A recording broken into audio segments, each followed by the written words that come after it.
Welcome back, everyone, to Brown Bag Bets. Powered by BETSPERTS, we are your daily dose of quick hit handicapping and sports betting picks. I'm Alex Christenson, and joining me as always, Mr. Andy Molitor. What hat do we have on today? I couldn't quite figure out what that was. Oh, Marmot Mountain. I suppose I could look at the screen. I can see the hat without taking it off. I don't know, like an outdoors. When you go to the outdoors section of the local, sporting goods store, and you see like a $98 Patagonia hat, and then you realize like the one next to it is like $20. That's usually what I go with. So Marmot Mountain, sponsored by Marmot Mountain today, brought to you by this, I don't know, climbing, hiking, some sort of outdoor equipment, comfy hat. And yeah, excited to be here on a Thursday for kind of the real start of college football, NFL. Like the Hall of Fame game is great and all, but honestly, I was on vacation, didn't watch it. I don't usually get too excited for that. You just bet the under and look away. That's what everybody did. It worked out for any number. I mean, I didn't watch it, but yeah, I bet the under just blindly with everybody else. And of course that hits. Nobody plays, all that hard in some of these games. So we're going to start to see that ramp up. Bit of a different, preseason. Last year we didn't have a preseason. In fact, we didn't have much for camp. We're down to 3 games plus the Hall of Fame game. So going to be a little goofier. It'll be interesting to see. I think you're going to have to follow a little closely. Everybody kind of fell into a pattern over the years where it's like, all right, game 3, you play the starters past halftime, maybe game 4 is trash to sort out like your last 10 cuts. And you kind of got a feel for different coaches' approaches. So I think it's going to be trickier with the 3 games and figuring out exactly how each coach is going to approach each game as far as how many starters, if you are betting, if you're playing DFS, if you're doing anything like that. So follow the news. The team sites are always good. Team message boards, look for quotes from the coaches and stuff like that. And I'm going to obviously be betting some of this preseason football. I enjoy that quite a bit. Golf is starting this morning. Tennis is rolling. You didn't even mention these on the show.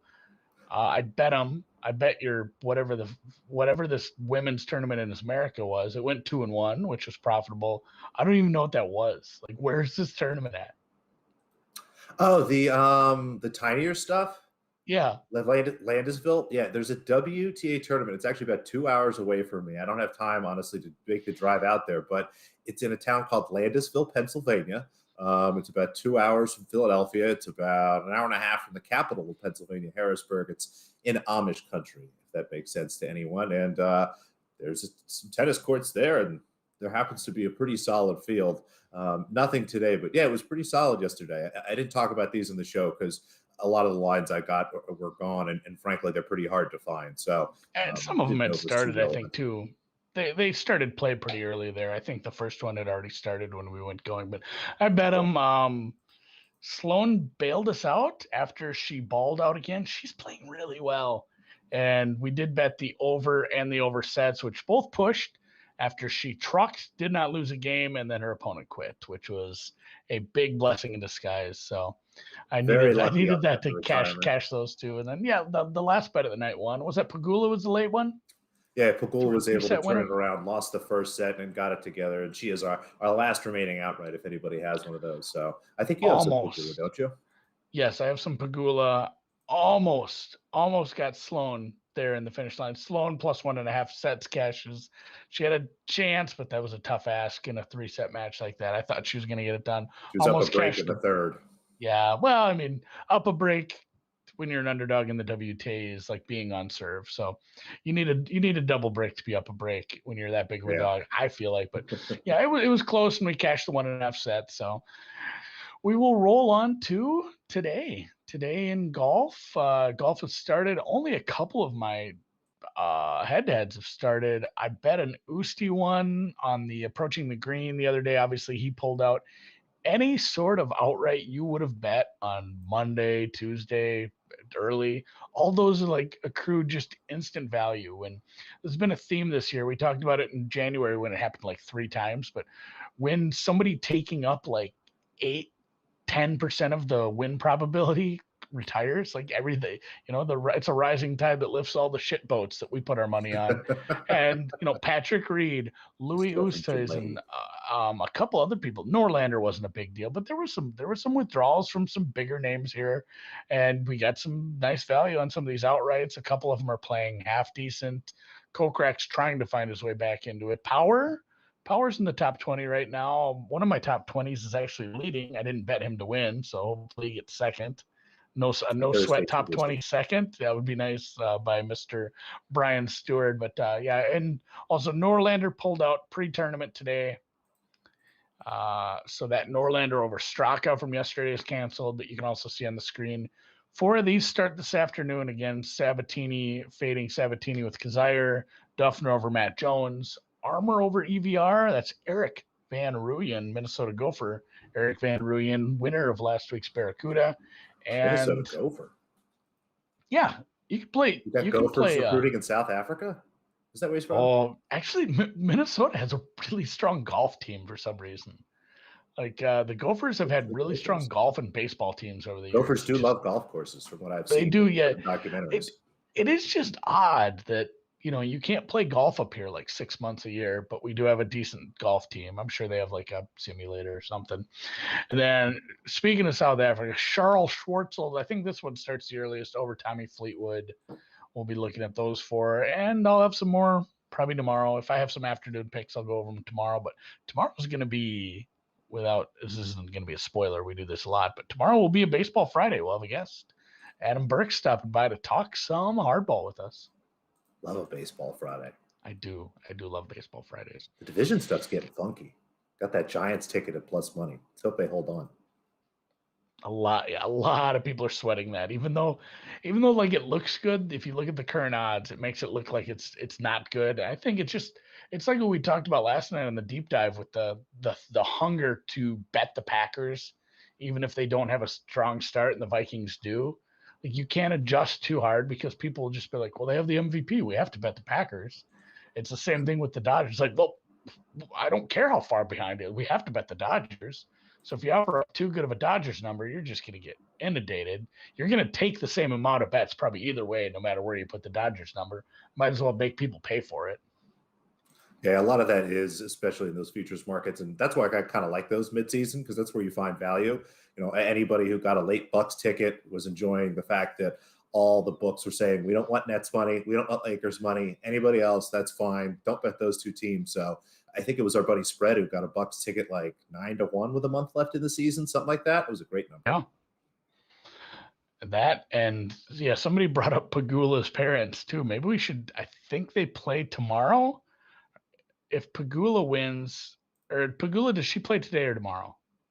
She plays today. At this point, I think everybody's playing each day. Every day. So if she gets through, then we're doing 100% doing a Pagula Bills parlay. That just kind of has to happen at this point. the Montreal Pagula / Bills preseason parlay. That doesn't feel dumb at all. It all can. So all right, but you did have a couple of underdogs for today up in Montreal. Yeah, a bunch of matches today. Some that I was close on. Zachary, I'm probably going to try to tack that one live. We'll see how Azarenka looks. If she's playing well, I'll probably stay away from that one. But if, Vika comes out, doesn't look kind of 100%, I'll be looking to back Zachary in that spot. So wait and see how that goes. The Andreescu match, Andreescu is going to play Holmes Jabor. That's going to be a really fun match. I don't really know what's going to happen there, but it's going to be a fun watch. And then Coco Gauff is playing, but you'll notice we're not taking Coco Gauff over. They finally hung 21.5, which is probably about the right number. And, she's been playing really well this week. We'll see how she does against Konta. But 2 underdogs for us, Amanda Anisimova, the young American, again, played through qualifying, is playing some really great tennis. She gets Karolina Pliskova here. I have this basically a pick 'em, right around -110 each way if I was going to hang it. So Anisimova at +110, +115 or better. There's some +125s out there I like. Again, playing some really good tennis. She has a lot more variety, and Pliskova's solid. She's been okay, but didn't really look inspiring to me in her first match there. So happy to back Anisimova as a dog here. And then someone who has had a great hardcore tournament, I think I've mentioned this before, Sarah Sorabis Tormo. Not a bigger player, someone actually I used to fade quite a bit, but for some reason she's an underdog to Katerina Siniakova. I think Siniakova getting way too much credit for wins over Garbina Muguruza. One other name I can't quite think off the top of my head, but Garbina Muguruza, Elena Ostapenko. That was the narrative was she just beat 2 slam winners in a row. This is plus money. Yeah, that was. I agree with you. You can get a little overhyped beating some bigger names like that. So, Tormo plus 110 and Samova plus 125. I already bet both of these because you put them out early, and I'm all over it. I'm all over that. I am. I do like a good underdog, and for some reason, one of my accounts I must have taken a bonus, and I have a rollover still, which bothers me. My OCD. So, I have been just even if it's like. Within reason, I won't take a terrible number, but if the number is even close, I'll bet it there. It's like, let's pump some tennis through, get this rollover. Gotta work those bonuses, baby. Well, I don't even want to withdraw, but it's like, what if I need to move some money from here to another place or something like that? So I did tease some football. I did tease some football betting. I talked some golf already. And you know what? Honestly, I think my golf prize picks thing is dead. Jason Kokrak is just not putting. I think I need, he's got a 9-footer. I need 2 birdies on the final 3 holes out of him to get his half of it done. This is harder than it looks, folks. I picked the wrong guy that I liked apparently today, but going back to the well with some golf, I did put together a PrizePicks entry as they are the official sponsor of Broadbag Bets from a DFS standpoint. Andrew's Thursday entry, and again, promo code BBB if you want to get your $100 instant deposit match up to $100, 100%. I put together another one of these, but I didn't like 2 football players, and I ended up doing golf and football, and I figured out what the other part was. So there's golf was birdies, over under birdies, or you can just their round. You can enter over under on their round score. So Webb Simpson is somebody I've kind of been against this week. His round score is very low. He's so hyped up here. Yes, he named his daughter after the course. He loves it here. He's top 10 a million times. He's just not in good form though. Like, yeah, it can be your favorite course. It doesn't matter if you're playing like shit. So I'm against him a little bit. I didn't use it a lot in the betting markets, but I am going to go over on his score of 66. So basically saying he won't shoot. I think four under is a push. Yeah. So 3 under or worse for him. And then Ryan Fitzpatrick's passing yards is down at 57.5. They have said that, and again, this is news, informational, whatever you want to say. They have said that they're going to play the starters quite a bit in this game from the Washington standpoint. The football team will be playing the starters a little deeper, so you can probably expect Fitzpatrick to go a little deeper. I think probably get him up to like 70, 80 yards. All things depending. It'll be very interesting. So I'm going to watch that game, as we mentioned yesterday on the deep dive. Halftime show tonight. Everybody else gets the preseason get ready. We didn't last year. We said, we'll pick a couple nationally televised games and do some halftime shows just to get into some form.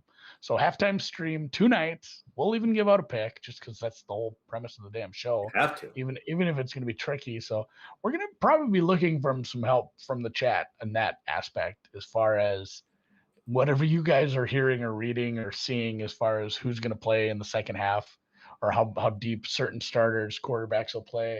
And I'm going to dig into some of the depth charts on that one too this morning, just to double check what we have for defenses in the second half. But Patriots football team tonight, halftime show. And yeah, that leads us to some football betting. I didn't bet on either of these games. Are you excited about the battle for Pennsylvania in the preseason? I'm kidding. No, it'll be on, and I'm sure I'll watch some of it. We were chatting a little bit beforehand. I think I might talk myself into an Eagles bet. Simply I'm going to look at the quarterbacks and see if Roethlisberger's playing. I didn't have a chance to do that yet, but if it looks like Roethlisberger isn't going to play or isn't going to play very much, you've got the Eagles team. They've got a quarterback competition, so those guys are going to be out there. It's a rookie head coach at home. I think that this is a good chance that we'll see, kind of a strong effort from the Eagles. And then you mentioned, if Washington's going to be playing their starters, we know that Belichick generally doesn't do well in some of these preseason games historically. So again, go back and I'll double check and see what the Patriots look like, but I'll probably talk myself into something like that. Sure. Roethlisberger's not playing. I was going to say, I just had that up. Yeah, it That's will what I be thought. Mason Rudolph. He's probably going to get some decent time. He did previously. It's probably going to be the same rotation they went with last time. So you're going to get Mason Rudolph in that one. We will see. And what sucks about the Patriot games, is that just Belichick is even tight-lipped in the preseason. He's a dick about stuff. He makes rookies wear numbers that don't match their positions. He won't tell you the split. I'm assuming we're going to get a pretty decent Cam and Max split so they can get a feel. I do feel for Cam as much as we dogged on him last year. Didn't get a preseason, didn't get a chance to get acclimated with, like, and being a veteran is one thing, but being a veteran in a new place, a preseason would be awfully helpful. So I think you'll see plenty of him and plenty of Mac. I don't know if you end up getting a third quarterback in that one. Totals on these are always going to be low. Don't jump the gun and get too excited about just pounding it over. These games are going to be ugly and low scoring, especially when you end up with some backups, tons of punts. But yeah, no bets for me so far. We'll have a halftime bet at the half of the football team Patriots game.